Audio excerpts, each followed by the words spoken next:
জাতীয় দলের এবং দলের বাইরের সাদা বলের ক্রিকেটারদের নিয়ে চট্টগ্রামে হচ্ছে বিশেষ ক্যাম্প, যেখানে দুই দল লাল এবং সবুজ দলে ভাগ হয়ে নিজেদের মাঝে প্রস্তুতি ম্যাচ খেলছেন ক্রিকেটাররা। আর সেই ম্যাচেই লাল দলের হয়ে খেলেছেন নুরুল হাসান সোহান, ব্যাট হাতে তুলেছেন ঝড়।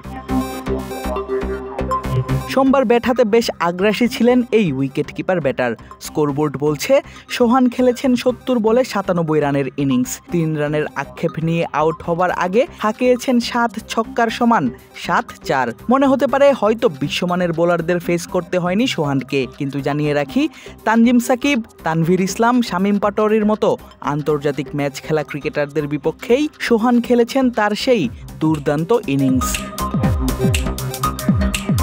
অথচ এই ম্যাচ খেলার আগেই ঘোষণা করা হয়েছে শ্রীলঙ্কার বিপক্ষে ৩ ম্যাচের ওডিআই সিরিজকে সামনে রেখে ১৬ সদস্যের স্কোয়াড। আর সোহানের পছন্দের ফরম্যাটে এবারও জায়গা হয়নি তার। সোহানের পরিবর্তে দলে ডাক পেয়েছেন টি-20-র অধিনায়ক লিটন কুমার দাস, যিনি শেষ ১৩ ওডিআই ইনিংস ধরে পাননি অর্ধশতকের দেখা। এমনকি সাদা বলের এই সংস্করণের শেষ ৭ ইনিংসে লিটন পৌঁছাতে পারেননি ২ অঙ্কের রানের ঘরেও। ৩ ম্যাচে ৩ ডাক ছাড়াও তার রান সেই ম্যাচগুলোতে ৬, ১, ২, ৪।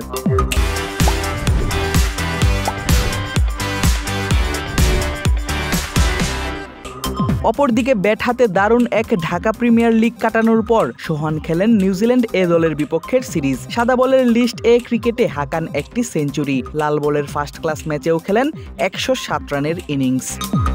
এমন দুর্দান্ত ছন্দে থেকেও দলে ডাক না পাওয়ার কারণেই এমন ইনিংস খেললেন কিনা সোহান, দেখাতে চাইলেন কিনা নির্বাচকদের, এমন প্রশ্ন ছিল তার কাছে। উত্তরে সোহান জানিয়েছেন দল না পাওয়ায় আক্ষেপ নেই, বরং জাতীয় দলের খেলার জন্যই তিনি খেলেন ক্রিকেটটা। না, এই ইনিংসটা দিয়ে তো আসলে আক্ষেপের কিছু না। ওভারঅল আমার কাছে মনে হয় যে লাস্ট কয়েক বছর ধরে ওডিআইতে মানে 50 ওভারের ম্যাচে স্পেশালি ভালো যাচ্ছে। ইভেনচুয়ালি যে সিজনগুলো ডোমেস্টিক ছিল সিজনগুলো ভালো যাচ্ছে। আমিও নিজেকে প্রস্তুত রাখার চেষ্টা করছি। At the same time ODI যখন লাস্ট খেলেছি হয়তো ভালো শেষ করেছিলাম, তো যদি নিয়মিত হতে পারতাম তাহলে হয়তো ক্যারিয়ারটা অন্যরকম একটা জায়গায় থাকতো। তো অবশ্যই আক্ষেপ ওই জায়গায় আছে, হয়তো ওই অপরচুনিটিটা আমার কাছে মনে হয় যে গ্র্যাব করার ওই অপরচুনিটিটা গ্র্যাব করতে পারি নাই যে কোনো কারণে হয়তো বা। তো অবভিয়াসলি একটা আক্ষেপ থাকবে, কারণ আমার কাছে মনে হয় যে সবসময় যেহেতু ন্যাশনাল টিমে খেলাটা প্রাউডের ব্যাপার, ন্যাশনাল টিমের জন্য খেলতে চাই। যখন ন্যাশনাল টিমে খেলার স্বপ্ন থাকবে না তখন হয়তো আর ক্রিকেটটা খেলবো না। জাতীয় দলের জন্য সোহান যে কতখানি পরিশ্রম করে গেছেন তা পরিষ্কার এই উইকেট কিপার ব্যাটারের কথাতেই। এমনকি লাল সবুজের জার্সিতে খেলার প্রস্তুতি নিচ্ছেন বলে চিন্তা করেননি আসন্ন গ্লোবাল সুপার লিগ এবং তার দল রংপুর রাইডার্স নিয়েও। না, টু বি অনেস্ট আমি যেটা বললাম যে লাস্ট কয়েকদিন ধরে হয়তো ওডিআই টিমের সাথেই প্র্যাকটিস করতেছিলাম, তো ফুল ফোকাসটা ন্যাশনাল টিম কেন্দ্রিকই ছিল।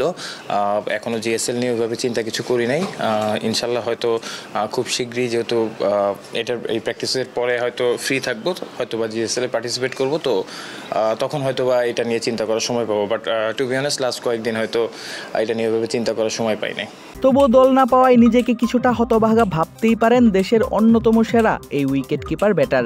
সেই সঙ্গে বাংলাদেশ জাতীয় দলের জার্সিতে সোহানকে 22 গজে দেখার অপেক্ষা আরও বাড়ল ভক্তদের। আদিব আশরাফ, ক্রিক ফ্রেঞ্জি।